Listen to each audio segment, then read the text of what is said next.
السلام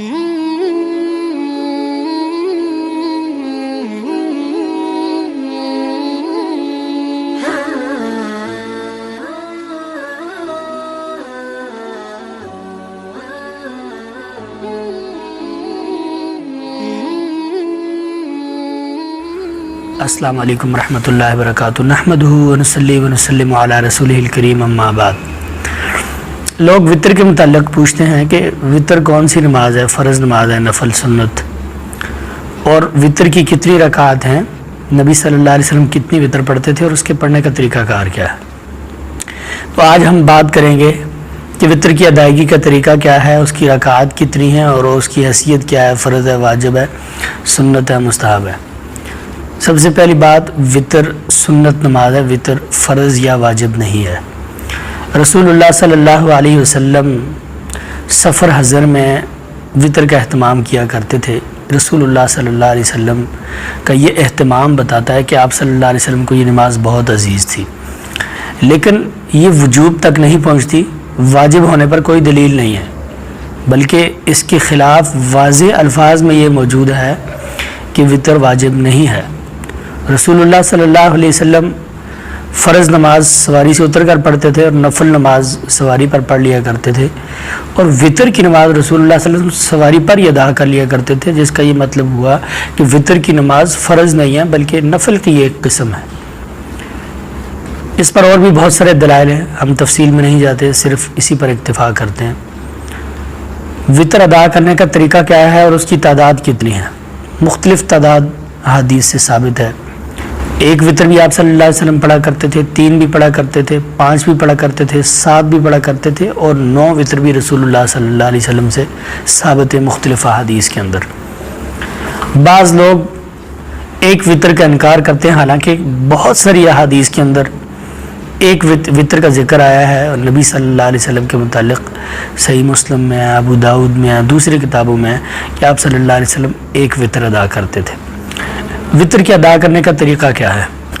جب آپ 3 وطر ادا کر رہے ہوں، نبی صلی اللہ علیہ وسلم سے 3 وطر اس طرح ثابت ہیں کہ آپ صلی اللہ علیہ وسلم 2 رکعتیں پڑھتے تھے، اس کے بعد آپ سلام پھیر دیا کرتے تھے، اور پھر آپ ایک اکیلی رکعت کے لیے، یعنی اکیلے وطر کے لیے آپ صلی اللہ علیہ وسلم کھڑے ہوتے، پھر اس کو مکمل کرتے۔ تو وہ 2 رکعتیں عام نفل نماز کی طرح ہیں، کچھ بھی ان میں مختلف نہیں ہے۔ وہ جو تیسری رکعت ہے، یعنی وطر کی جو اکیلی ہے، اس کی ادائیگی کا طریقہ کار یہ ہے کہ آپ کسی بھی نماز کی طرح، جیسے فرض نفل نماز میں کھڑے ہوتے ہیں، تکبیر تحریمہ کہتے ہیں، اس کے بعد دعا استفتاح اور پھر سورہ فاتحہ کوئی بھی سورت پڑھتے ہیں، اس کے بعد آپ نے بغیر کچھ پڑھے قنوت وطر شروع کر دینی، اللہم اہدنی فیمن ہدیت وعافنی فیمن عافیت، اور اس کے بعد آپ نے رکوع کر لینا ہے، اور رکوع کے بعد پھر معمول کے مطابق سجدہ اور پھر سلام۔ دوسرا طریقہ 3 وطر کا جو ہمارے یہاں عام رائج ہے کہ ایک سلام کے ساتھ 3 وطر ادا کرنا، نبی صلی اللہ علیہ وسلم سے کسی بھی صحیح حدیث میں یہ ثابت نہیں ہے، البتہ بہت ساری ضعیف روایتیں اس بارے میں آتی ہیں۔ البتہ صحابہ کرام میں سے عمر رضی اللہ تعالیٰ اور دوسرے صحابہ سے یہ ثابت ہے کہ وہ ایک ہی سلام کے ساتھ 3 وطر کی 3 رکعتیں ادا کر لیا کرتے تھے۔ تو جو راجح بات جو ہے اس سلسلے میں وہ یہ ہے کہ اگر آپ نے 3 وطر ادا کرنے ہو تو اس کے لیے پہلے آپ 2 رکعتیں پڑھیں، سلام پھیریں، اس کے بعد 1 رکعت کے لیے کھڑے ہوں، اور پھر آپ اس میں آخر میں سلام پھیر دیں۔ 5 رکعتیں پڑھنی ہوں تو بھی یہی طریقہ ہے کہ آپ 5 رکعتوں کے لیے کھڑے ہو جائیں، اور ان میں سے آخری میں آپ نے سلام پھیرنا ہے، اس سے پہلے کسی رکعت میں نہیں پھیرنا۔ اسی طرح 7 رکعتیں ہیں، اسی طرح 9 ہیں، ان سب کا طریقہ بھی یہی ہے کہ آپ نے اس کی آخری رکعت میں سلام پھیرنا ہے۔ لوگ پوچھتے ہیں کہ رکوع سے پہلے قنوت وطر پڑھی جائے، بعد میں پڑھی جائے، ہاتھ اٹھائے جائیں یا نہ، منہ پر پھیرے جائیں یا نہ، اگر امام کے پیچھے ہوں تو اونچی آواز سے آمین کہیں یا نہ۔ تو اگر رکوع سے پہلے قنوت وطر پڑھی جائے تو بھی درست اور جائز ہے، ہاتھ اٹھا کے پڑھنے بھی درست ہے، بغیر ہاتھ اٹھائے بھی قنوت وطر پڑھی جا سکتی ہے۔ اسی طرح رکوع کے بعد اگر کوئی پڑھنا چاہے تو بھی درست اور جائز ہے۔ زیادہ مضبوط دلائل قرآن و سنت کے زیادہ قریب جو موقف ہے وہ یہ ہے کہ رکوع سے پہلے قنوت وطر پڑھی جائے۔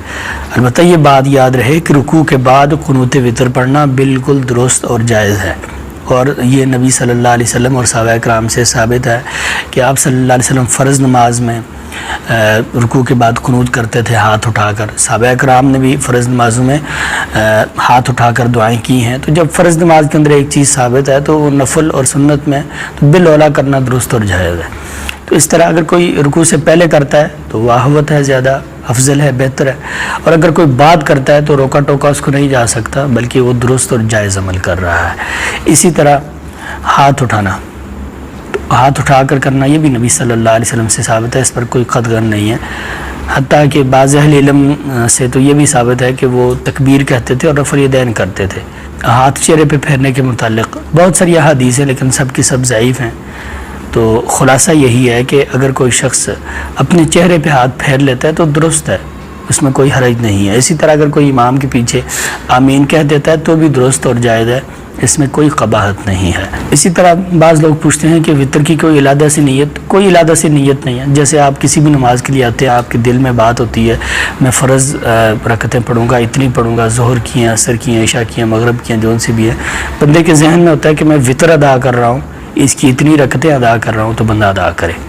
اگر کوئی شخص تہجد یا تراویح کی نماز ادا کرتا ہے اور اس کے بعد صرف ایک رکعت کھڑے ہو کر وطر پڑھ لیتا ہے تو بالکل درست اور جائز ہے. کوئی شخص 3 وطر پڑھ لیتا ہے، اس کی صورت وہی ہے جو میں نے بتائی کہ 2 رکعتیں پڑھے گا، اس کے بعد سلام پھیرے گا، پھر اکیلی رکعت کے لیے کھڑا ہوگا اور اس کو مکمل کرے گا.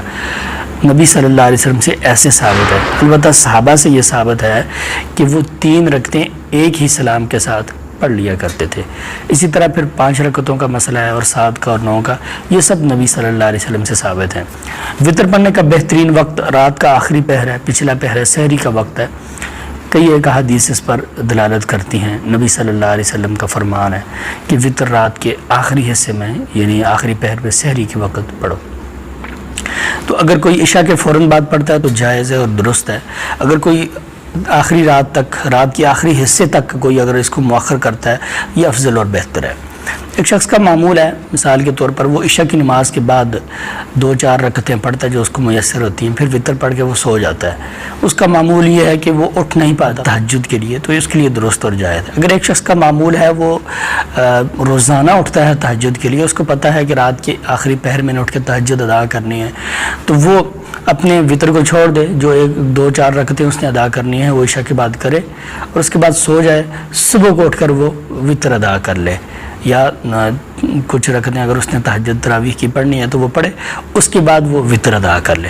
اگر کسی شخص نے رات کے پہلے حصے میں، یعنی عشاء کے بعد سونے سے پہلے بندے نے وطر ادا کر لیا، بعد میں اس کو خیال آیا کہ مجھے تہجد پڑھنی چاہیے یا میں 2-4 رکعتیں پڑھنا چاہتا ہوں، تو پڑھ لے، اس میں کوئی حرج نہیں ہے، بالکل درست ہے. لیکن وطر دوبارہ نہ پڑھے، کہ نبی صلی اللہ علیہ وسلم کا فرمان ہے لا وطران فی لیلۃ، ایک رات میں 2 وطر نہیں ہیں. اسی طرح اگر کسی شخص کا وطر رہ گیا ہے اور صبح ہو گئی ہے، یعنی رات ختم ہو گئی ہے، تو بھی وہ وطر ادا کر لے، درست اور جائز ہے. جیسے فرضی نماز رہ جاتی ہے، اس کا ادا کرنا بھی فرض ہوتا ہے جب بندے کو یاد آئے، جب بندہ سویا جاگے. اسی طرح جو نفلی نماز ہے، جب اس کو یاد آئے تب وہ ادا کرنا اسی طرح نفل ہی رہتی ہے، وہ فرض نہیں ہو جاتی تاخیر کی وجہ سے، اس کی حیثیت وہی رہتی ہے. تو اگر ادا کرے گا تو درست ہے، نہ ادا کرے گا تو گناہ گار نہیں ہوگا، کیونکہ یہ نفلی نماز ہے، فرضی نماز نہیں ہے. اللہ تعالیٰ عمل کی توفیق عطا فرمائے.